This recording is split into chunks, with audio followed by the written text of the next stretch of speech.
Surxondaryo viloyatida davlat fuqarolik xizmatchilari o'rtasida viloyat hokimi sovrini uchun Kitobxon davlat xizmatchisi ko'rik tanlovi o'tkaziladi. Mazkur tanlov davlat xizmatchilari o'rtasida kitobxonlik madaniyatini yuksaltirish, har bir davlat fuqarolik xizmatchilarini kitob mutolaasiga keng jalb etish, ular o'rtasida bilim, boshqaruvchanlik, jamoaviy ishlash, odob-axloq fazilatlarini rivojlantirish maqsadida tashkil etilmoqda. Tanlov 3 bosqichda tashkil etiladi. Birinchi bosqich tanlovda ishtirok etish istagini bildirgan davlat xizmatchilaridan arizalar qabul qilinadi va ishtirokchilar test sinovi asosida saralab olinadi. Ikkinchi bosqich bu bosqichda davlat fuqarolik xizmatchilari ro'yxatda tavsiya etilgan asarlar bo'yicha shaxsiy mulohazalari va fikrlari bo'yicha ijodiy ish asosida o'tkaziladi. Uchinchi bosqich tanlovning final bosqichi bo'lib, Surxondaryo kitobxonlarni sevadi shiori ostida ishtirokchilar ikkita shart asosida bellashadi. Birinchi shart tezkor savol va javob sharti.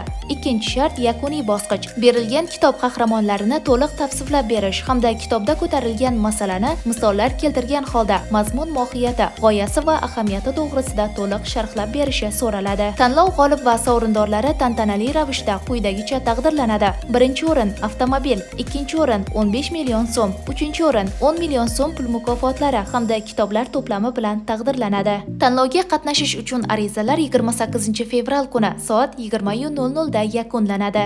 Tanlovda ishtirok etish uchun quyidagi bot orqali ro'yxatdan o'tishingiz kerak.